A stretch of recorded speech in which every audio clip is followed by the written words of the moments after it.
Roy Orbison was born Roy Kelton Orbison on April 23, 1936, in Vernon, Texas. His early life was shaped by hardship and perseverance. Raised in a working-class family during the closing years of the Great Depression, young Roy found himself drawn to music from a very early age. He received his first guitar when he was just 6 years old and began performing on local radio by the age of 8. Encouraged by his parents to follow his passion, Roy used music as an outlet for emotions that often went unspoken in everyday life. His early influences ranged from country legends like Hank Williams to pop icons like Bing Crosby and the soulful tones of Southern gospel.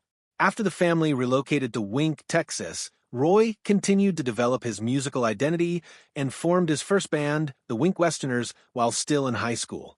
These early years helped shape his songwriting skills and stage presence, laying a solid foundation for what would become a groundbreaking career. Roy's first major breakthrough came in the late 1950s after signing with Sun Records in Memphis, the same legendary label that launched careers for Elvis Presley, Johnny Cash, and Jerry Lee Lewis. Though his initial rockabilly singles didn't achieve great success, his artistic evolution truly began when he moved to Monument Records in the early 1960s. There, under the mentorship of producer Fred Foster, Roy crafted a unique sound that blended elements of rock, pop, classical, and country, all highlighted by his remarkable 3-octave vocal range. His 1960 hit, Only the Lonely, marked the beginning of a remarkable streak of emotionally charged ballads that became his signature.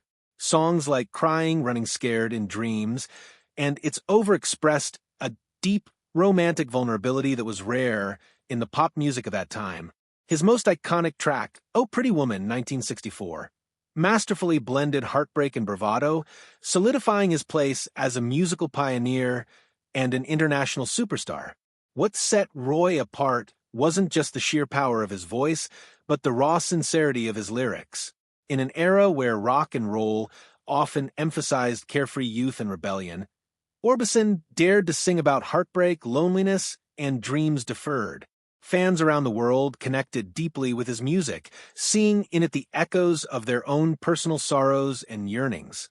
His somber appearance, dressed in black, stoic, and hidden behind trademark dark sunglasses, only added to the air of mystique surrounding him. Many would come to call him the Caruso of rock, or simply the Big O. While his popularity declined during the 1970s, Roy never stopped performing or recording. In the 1980s, a new generation of artists began to recognize and cite him as a key influence, sparking a career revival.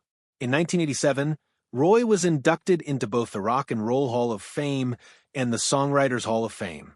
Bruce Springsteen and Bob Dylan praised him as one of the greatest voices to ever grace the airwaves. That same decade, he recorded That Loving You Feeling Again, a poignant duet with country rock singer Emile Harris. With its lush harmonies and heartfelt delivery, the song was a critical and audience success, ultimately earning a Grammy Award in 1981 for Best Country Performance by a Duo or Group with Vocal. This moment marked a significant high point in Roy's later career, proving his ability to evolve musically without losing the emotional intensity that had defined his earlier work. In the late 1980s, Roy's career reached new heights when he became a founding member of the supergroup The Traveling Wilburys. What began as a casual collaboration for a B-side track led to the formation of a rock supergroup featuring Tom Petty, Bob Dylan, George Harrison, Jeff Lynne, and Roy himself. Roy adopted the playful pseudonym Lefty Wilbury, a tribute to his idol Lefty Frizzell.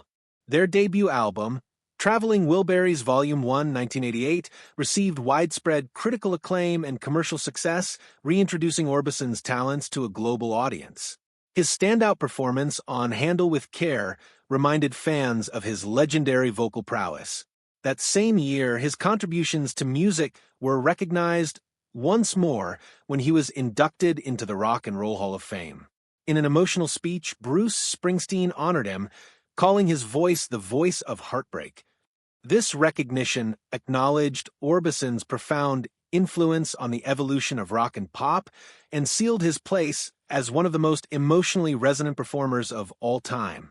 Despite enduring immense personal tragedies throughout his life, Orbison's final years brought him well-deserved recognition. Even after his sudden death in December 1988, his legacy continued to grow.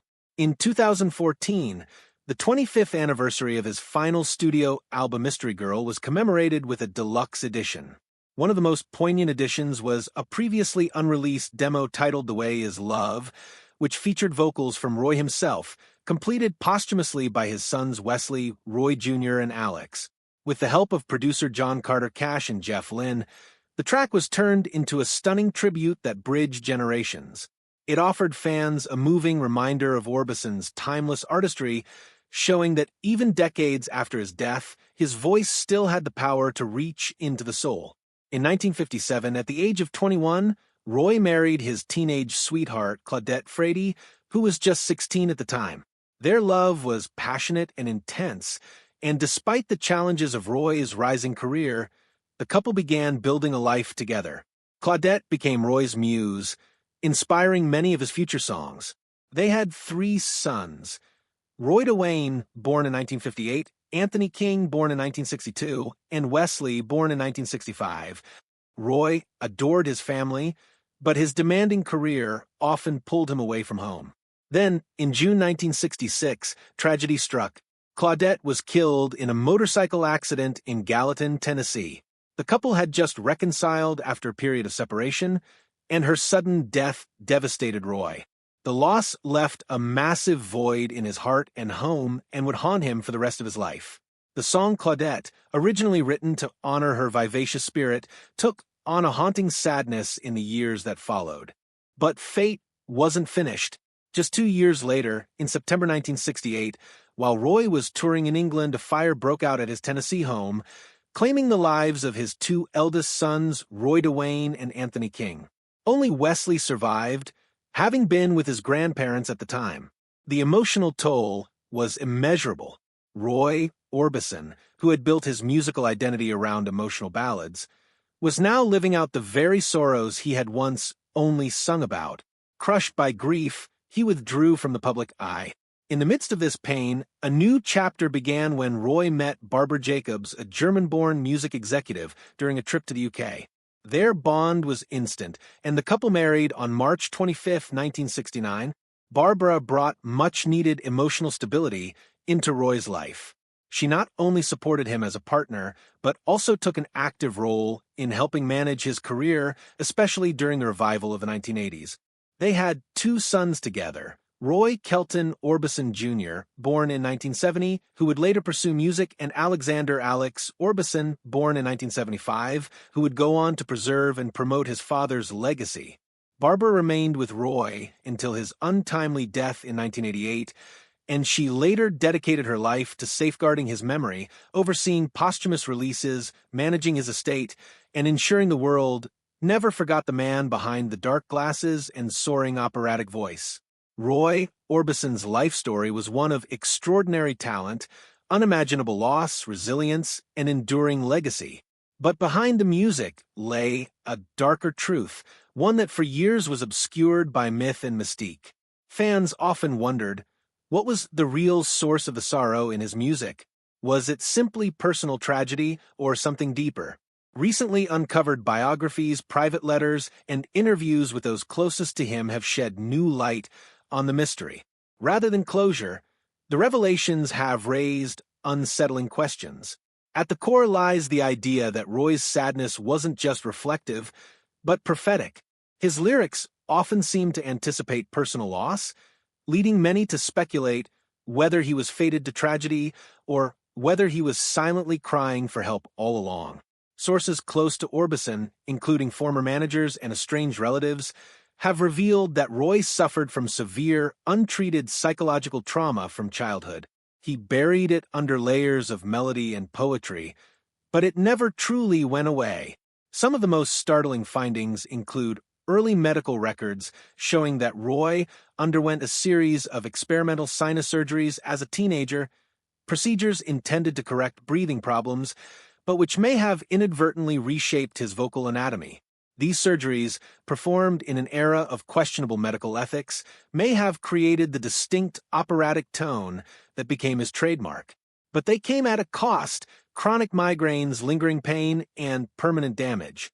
This physical suffering may have fed his reclusive nature and intensified his emotional fragility. Add to that the tremendous personal loss, the death of Claudette in 1966, the fire that took his sons in 1968, and you begin to see the weight he carried. While fans admired his ability to perform through the pain, private journals tell another story. Orbison was often emotionally shattered, dependent on prescription medication, and haunted by dark thoughts. He contemplated quitting music, or even ending his life.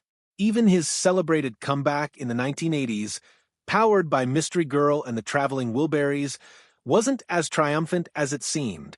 Behind the scenes, Roy was battling exhaustion, untreated heart issues, and the long-term damage of grief and stress. Despite his radiant public smile and industry accolades, he was fading fast, and he knew it. Roy Orbison died of a heart attack on December 6, 1988, at just 52 years old. To the world, it was a shocking loss. But to those who truly knew him, it was the inevitable conclusion to a life unraveling in slow motion. The Roy Orbison mystery has finally been solved. But the truth is far from comforting. It's the story of a man who gave everything to the world through his music, even as his own soul quietly broke apart. The voice, the glasses, the lyrics dripping in longing, these weren't artistic choices. They were cries for help that echoed across decades. Only now, we finally understand.